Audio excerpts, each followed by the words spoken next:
Excellencies, distinguished guests, I thank the co-hosts for providing this platform on the International Day to Protect Education from Attack, and I am honored to contribute to this discussion.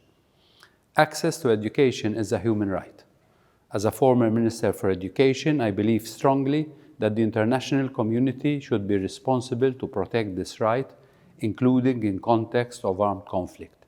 Yet, regrettably, we are not always succeeding in this duty.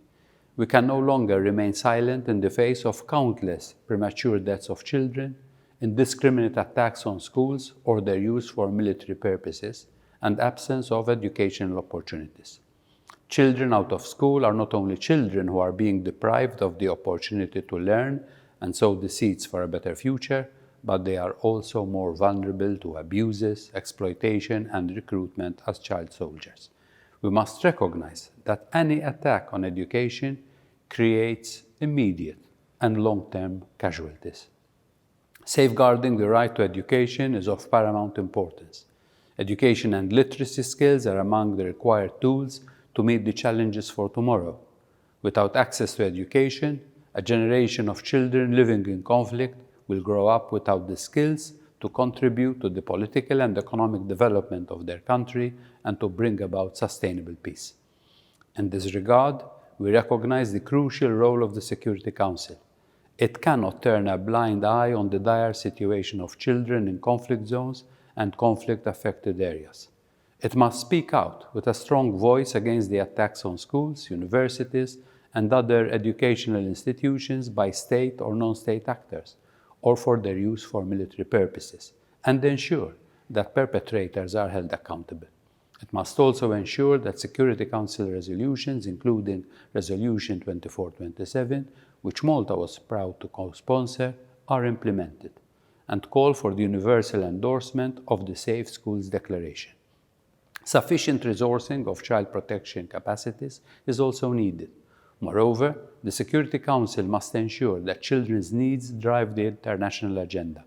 We need to listen in more on their said and unsaid needs. Malta remains active in the area through our membership within the Group of Friends on Children and Armed Conflict and our co-chairing of the Working Group on the Reintegration of Child Soldiers.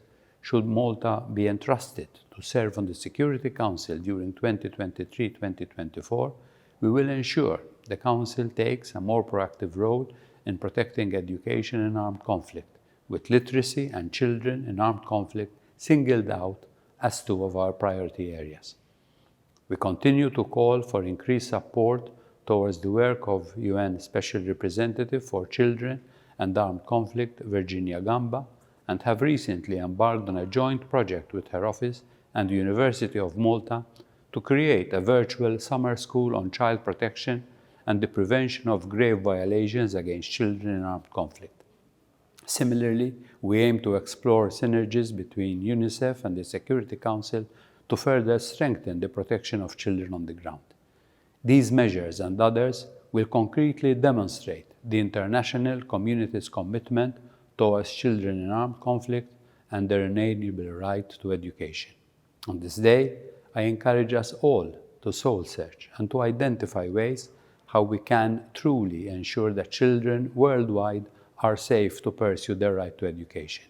This is the best gift that we could give to the leaders of tomorrow.